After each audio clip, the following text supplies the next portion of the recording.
Hello students. तो आज के लेक्चर में हम topic vessels and equipment required for animal cell culture topic cover करेंगे।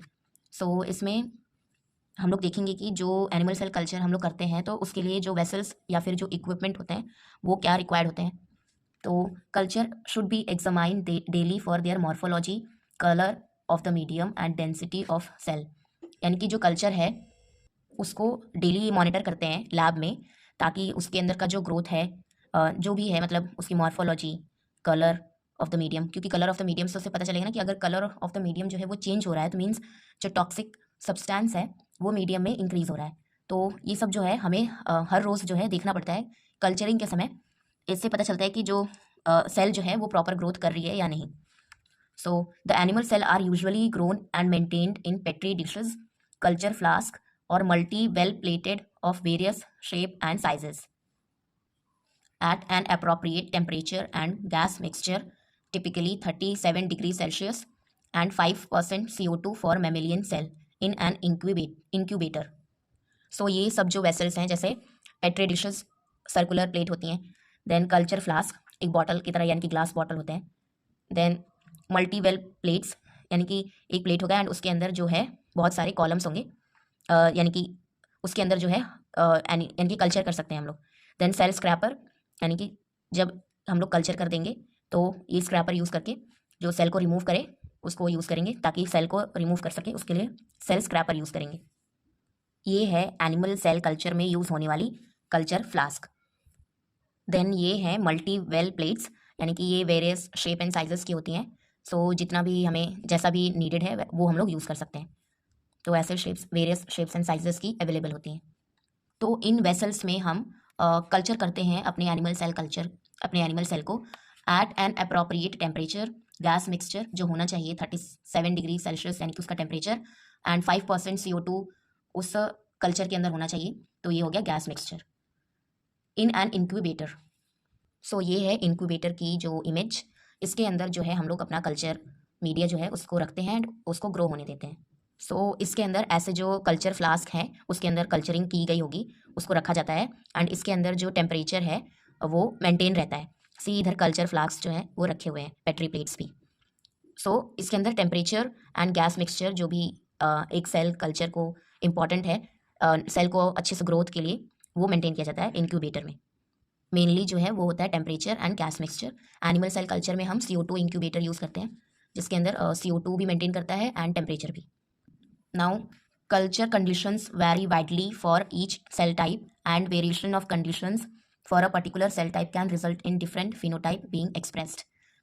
अलग अलग सेल टाइप के लिए जो कल्चर कंडीशंस हैं वो अलग अलग रिक्वायर्ड होंगी। ये याद रखना, जो मेमेलियन सेल के लिए टेम्परेचर और गैस मिक्सचर चाहिए होता है ये होता है, ठीक है। Now a cell culture laboratory should have equipment like tissue culture hood, CO2 incubator, inverted microscope, centrifuge etcetera for doing animal cell culture work, ठीक है। ये इक्विपमेंट है of the animal cell culture work. एक एक कर हम लोग सबको देख लेते हैं। ये इमेज है टिश्यू कल्चर हुड की, जिसके अंदर मतलब यहाँ पर बैठते हैं कल्चर करने के लिए एंड इसके अंदर से UV ट्रीटमेंट भी दे सकते हैं हम लोग ताकि स्टेराइल इन्वायरमेंट जो है वो क्रिएट हो सके। तो ऐसा स्ट्रक्चर होता है टिश्यू कल्चर हुड का। मेनली यूज़ होता है, उसका जो नाम होता है लैमिनार एयर फ्लो हुड। तो लैमिनार फ्लो हुड की अगर एक व्यू लें तो उसके अंदर होता क्या क्या है। इधर तो लाइट होती है क्योंकि ये वर्किंग टेबल होता है, यहाँ पर काम कर रहे होते हैं, वर्किंग टेबल होता है। हेपा फिल्टर होता है जिसके अंदर से एयर फ्लो आती है, स्टेराइल होती है वो, ताकि जो माइक्रोब्स हैं यहाँ से एंट्री ना ले सकें। और यहाँ पर जो साइंटिस्ट हैं वो बैठकर कल्चरिंग कर रहे होते हैं। ये सब बस यही इंपॉर्टेंट है अभी कि एयर फ्लो होता है and then UV light treatment भी दी जा सकती है इसमें, ताकि जो स्टेराइल इन्वायरमेंट जो है वो क्रिएट हो सके, माइक्रोब्स मर जाएँ। ये इमेज में देख सकते हैं कि साइंटिस्ट है एंड इसमें ये जो है ये हमारी कल्चर वेसल्स हैं जिसके अंदर कल्चरिंग की जा रही है सेल्स की। एंड ये है लैमिनार एयर फ्लो, ये इसके अंदर स्टेराइल इन्वायरमेंट क्रिएट होता है, तो इससे है जो कल्चरिंग में कोई भी कंटेमिनेशन नहीं होता। ऐसे कल्चरिंग करते हैं। तो हमने इमेजेस देख ली, अब एक बार पढ़ लेते हैं। All tissue cell culture manipulation must be performed aseptically, that is without any bacterial और फंगल कंटेमिनेशन, जो अभी भी मैंने बताया। इसीलिए इसको प्रिवेंट करने के लिए यूज़ करते हैं टिश्यू कल्चर हुड का, क्योंकि उधर स्टेराइल इन्वायरमेंट जो है वो क्रिएट होता है। Otherwise animal cell culture media can easily get contaminated with the microbes. जैसा कि हमने पहले इंट्रोडक्शन में भी देख लिया था कि एनिमल सेल कल्चर यानी कि एनिमल सेल का जो ग्रोथ रेट है वो बहुत स्लो है, वहीं पे जो बैक्टीरिया एंड ये जो माइक्रोब्स हैं वो बहुत जल्दी जल्दी ग्रो करते हैं। सो अगर थोड़ा सा भी कंटेमिनेशन हो गया, कहीं से भी आ गया बैक्टीरिया या फिर फंगल कंटेमिनेशन हमारे कल्चर में, तो वो डिवाइड कर जाएंगे। एनिमल सेल कल्चर तो अपना धीरे धीरे ग्रोथ दिखाएगा, तो हम ये नहीं चाहते हैं, इसलिए कंटेमिनेशन को रोकने के लिए टिश्यू कल्चर हुड में हम काम करते हैं। तो एनिमल सेल कल्चर में हमें ग्रोथ मिल जाएगी of bacteria fungi will outgrow animal cell, ठीक है, अगर हमने कंटेमिनेशन यानी कि स्टेराइल फ्री इन्वायरमेंट नहीं क्रिएट किया तो। The laminar air flow LAF जिसको बोलते हैं hood allows the work area to be free from such contamination, जो मैंने अभी भी बताया। A LAF hood essentially perform two functions. So what are the functions of LAF hood, question बन सकता है। So first point, protect the tissue culture from the operator by providing a sterile environment. इनकी जो operate कर रहा है, जो scientist है, उससे प्रोटेक्ट करता है टिश्यू कल्चर को, क्योंकि हमारे भी हैंड्स हैं, उसके ऊपर बहुत सारे जो माइक्रोब्स एंड जर्म्स होते हैं, तो टिश्यू कल्चर को प्रोटेक्ट करता है फ्रॉम ऑपरेटर, क्योंकि स्टेराइल इन्वायरमेंट प्रोवाइड करता है। एंड ये जो टर्म है sterile environment free from contamination, ये इंपॉर्टेंट है in the tissue culture hood, तो इसको लिखना मत भूलना। Now next point, protect the operator from tissue culture. और जो टिश्यू कल्चर करते हैं ऑपरेटर यानी कि जो साइंटिस्ट हैं, उसको भी प्रोटेक्ट करता है फ्रॉम पॉसिबल इन्फेक्शन रिस्क। तो क्या कोई इन्फेक्शन हो सकता है कभी कभी, तो उससे ऑपरेटर को यानी कि साइंटिस्ट को प्रोटेक्ट करता है फ्रॉम द टिश्यू कल्चर। तो ये उल्टा ही हो गया, लर्न करने में आसानी होगा। Then depending on the nature of cell tissue being handled, especially infective agents, the biology safety cabinet are designated as class 1 to class 3। So इधर बोल क्या रहे हैं कि यानी कि जो बायोलॉजिक सेफ्टी कैबिनेट है, जो हमने अभी जैसे लैमिनार एयर फ्लो का एग्जांपल देखा था, फोटो यानी कि इमेज भी देखी थी, तो उसको हम लोग डेजिग्नेट यानी कि कैटेगरी में डिवाइड कर देते हैं फ्रॉम क्लास 1 to क्लास 3। तो क्लास 3 वाला मोर सेफ्टी होती है उसमें देन क्लास 1, तो लेवल ऑफ सेफ्टी जो है इंक्रीज हो जाती है क्लास बढ़ाने से। सो ये बस, इसमें कुछ नहीं है। The LAF would have continuous displacement of air that passes through a high efficiency particle air HEPA filter that removes particulates from the air. तो मैंने वो जो डायग्राम दिखाया था उसमें इसी को बोलते हैं HEPA फिल्टर। इसका फुल फॉर्म जो है लर्न कर लेना, high efficiency particle air filter होता है, ठीक है, यानी कि एकदम स्टेराइल एयर जो है वो देता है। एंड इस लैफ हुड में कंटिन्यूअस डिस्प्लेसमेंट ऑफ एयर होती है, यानी कि हवा आती रहती है आगे से, जो आगे बैठे होंगे ना उनको हवा लगती रहती है, ताकि जो माइक्रोब्स हैं पीछे से वो एंटर ना करें, ठीक है। HEPA फिल्टर हो गया, उसके अंदर रहता है that removes particulates from the air. तो HEPA फिल्टर जो है वो रिमूव करता है पार्टिकुलेट्स फ्रॉम द एयर, जो स्मॉल माइक्रो मतलब माइक्रोस्कोपिक जो कंपाउंड होते हैं उनको, ठीक है। The hood are equipped with a short wave UV light source that can be turned on for a few minutes to sterilize the surface of the hood just before use। तो use करने से पहले हम लोग cabinet का जो है UV light source जो है ऑन कर देते हैं, जिससे जो अंदर का जो इन्वायरमेंट है कंटेमिनेशन फ्री, स्टेराइल फ्री हो जाए, ठीक है।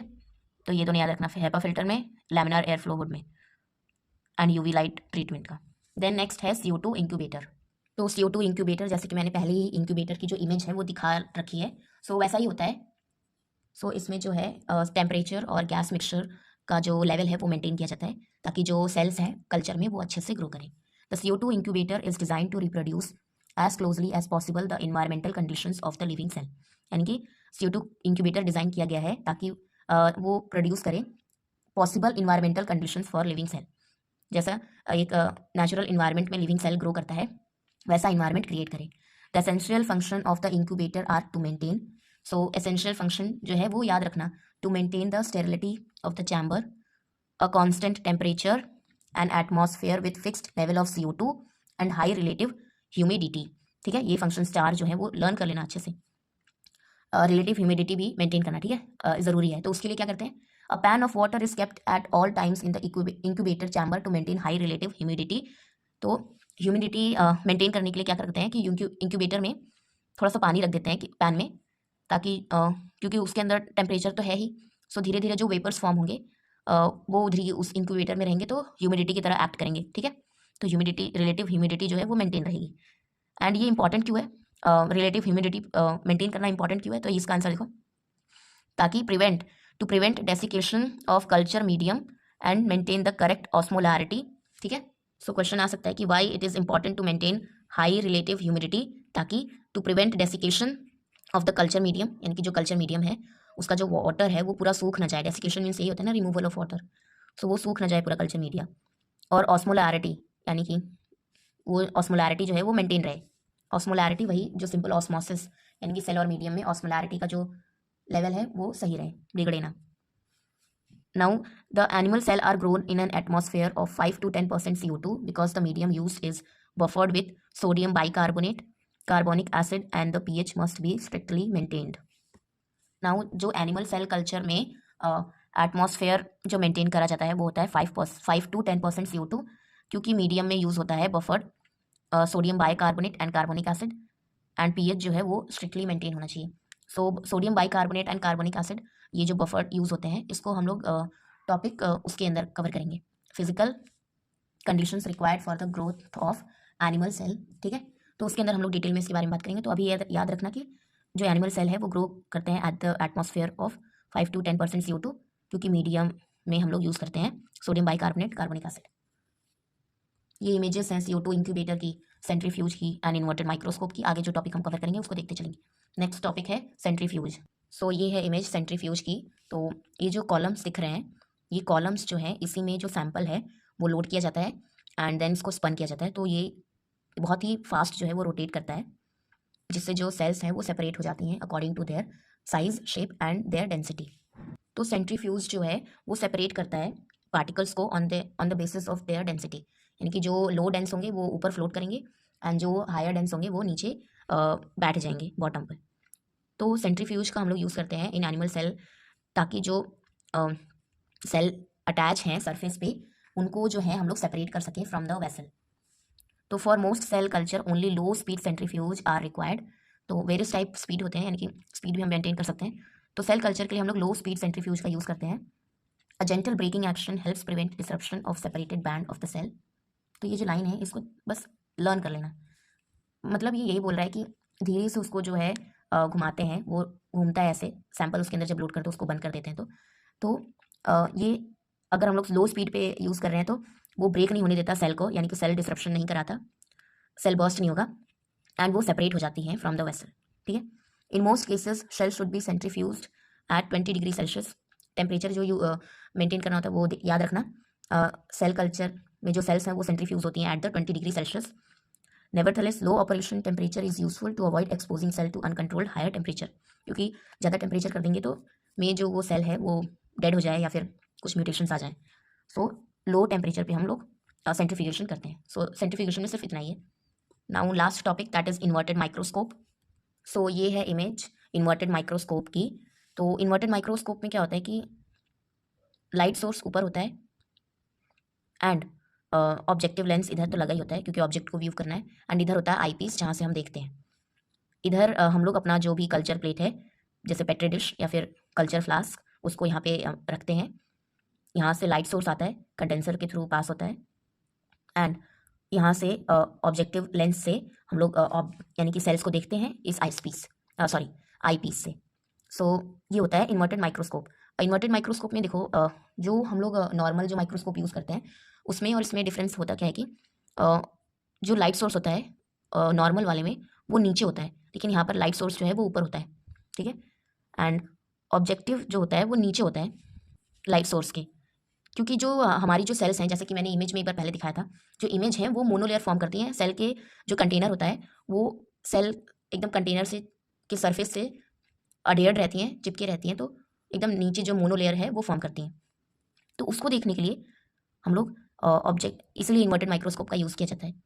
ठीक है, सो एक बार पढ़ लेते हैं। इन्वर्टेड माइक्रोस्कोप में in tissue culture vessel, for example petri dish, the cell are present at the bottom with the culture medium above.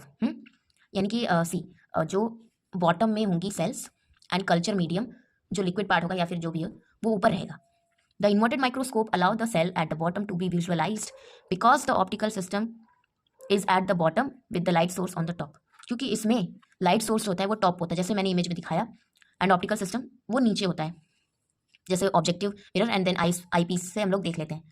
सो इसका इंपॉर्टेंस यहाँ पर ये है क्योंकि मीडियम जो है वो अबव होता है एंड सेल जो है वो नीचे रहता है। अगर आई पीस और ऑब्जेक्टिव ऊपर रहता और लाइट सोर्स नीचे रहता तो हमें रिफ्रैक्शन मिल सकता था, जैसे जो इमेज है वो हमें, या फिर जो सेल की ग्रोथ या फिर जो भी मॉर्फोलॉजी है वो सही नहीं दिखती। क्यों?